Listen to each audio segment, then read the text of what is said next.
Voilà, deuxième vidéo concernant les acides bases faibles. Nous avons vu dans la première vidéo que la définition d'une base de Bronsted-Lowry en fait inclut la définition de la base d'Arrhenius. La base d'Arrhenius est le groupe l'anion hydroxyde provenant de sel, hydroxyde. Il s'avère que les bases de Bronsted-Lowry, eux, sont des accepteurs de H+, et le OH- est un accepteur de H+. Voilà, dans le cadre de ce cours, nous allons donc traiter des bases suivant la définition de Bronsted-Lowry, donc substance qui peut accueillir des H+. Nous avions aussi vu dans la vidéo précédente ce qu'était un acide et une base conjuguée, ceci de manière assez rapide. Voici donc à nouveau cette notion-là. Je prends le cas d'une base de Bronsted-Lowry. Par définition, une base de Bronsted-Lowry peut accueillir un H+,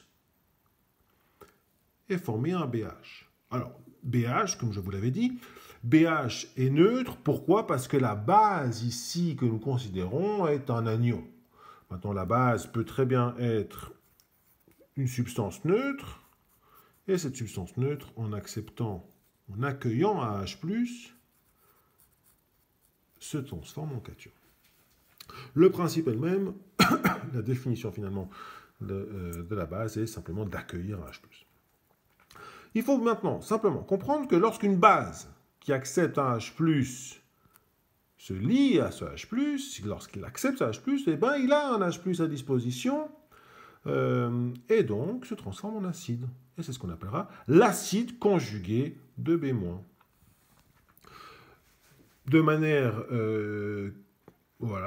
identique, équivalente, un acide AH qui lui subit une protolyse, donc se perd la lyse, couper le proton, la lyse du proton, la lyse du H+, eh bien, se transforme en A-.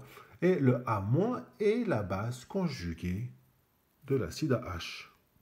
D'accord, le cas ici que j'ai pris, c'est l'acide formique, HCOOH. Je vous rappelle que ce H-là n'est pas acide, il va rester très fortement arrimé à la structure COO. Par contre, ce H+, ce H-là, lui, eh ben, pourra se stabiliser plus ou moins volontiers sur une base. Alors, la base que j'ai considérée ici était H2O.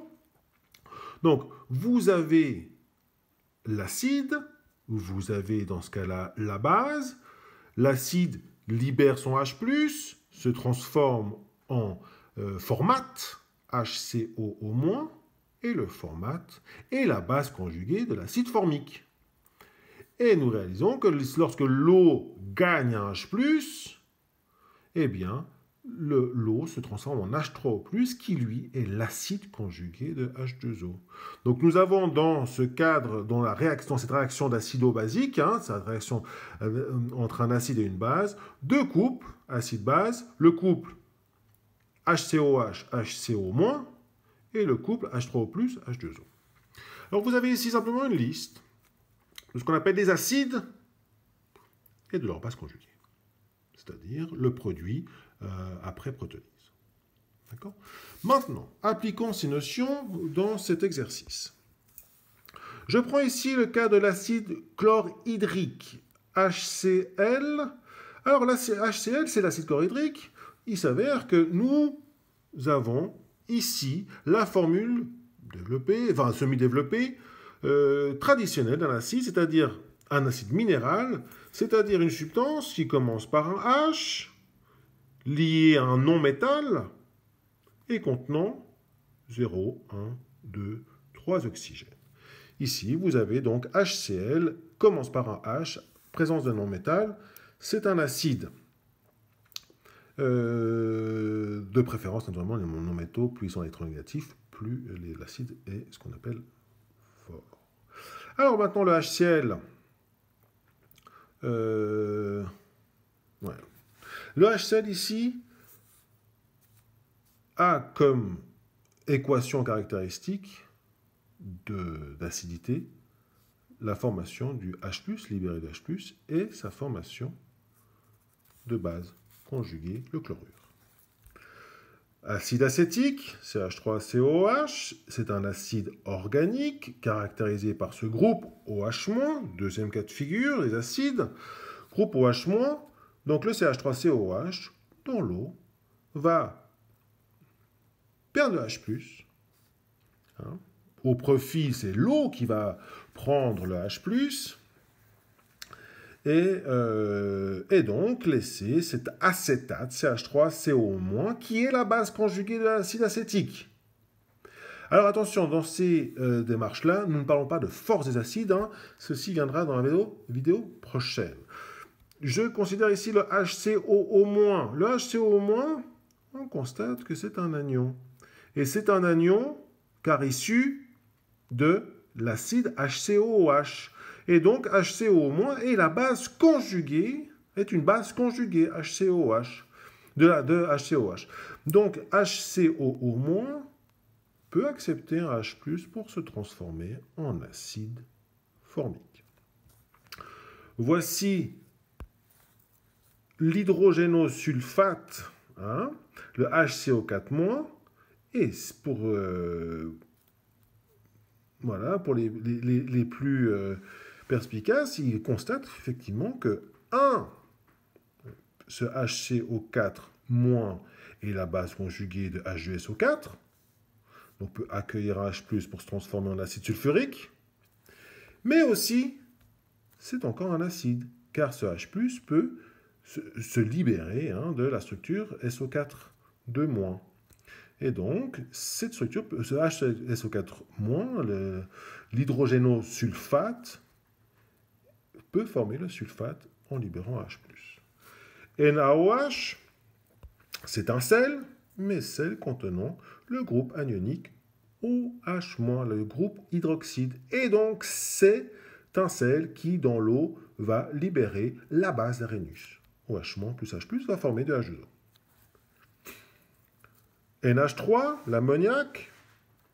L'ammoniac est une base caractéristique. Le N, le doublet non liant du N peut accueillir un H+ et former ce qu'on appelle l'ammonium. Et l'ammonium est naturellement l'acide conjugué de la base NH3. L'ammonium peut, dans certains cas, libérer un H+ pour se transformer en NH3. HPO4-, comme vu précédemment, ceci est ce qu'on appelle l'hydrogénophosphate. L'hydrogénophosphate est la base conjuguée du dihydrogénophosphate, car HPO4- peut gagner un H+ et se transformer en H2PO4-. Mais aussi HPO4- est un acide, car HPO4- peut libérer un H+ pour former le phosphate. OH- est l'anion et la base d'Arrhenius. Voici une équation caractéristique d'un processus basique. Cl- est une base, la base conjuguée du HCl. Hein. Alors, Cl- plus H+ forme du HCl.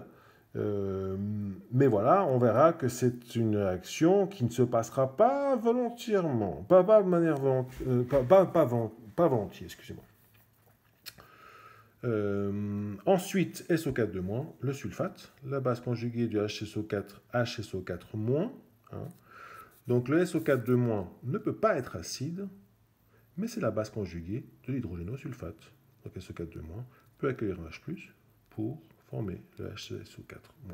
Donc voici l'œil, hein, que vous devez avoir lorsque vous regardez des substances, si elles sont acides ou basiques.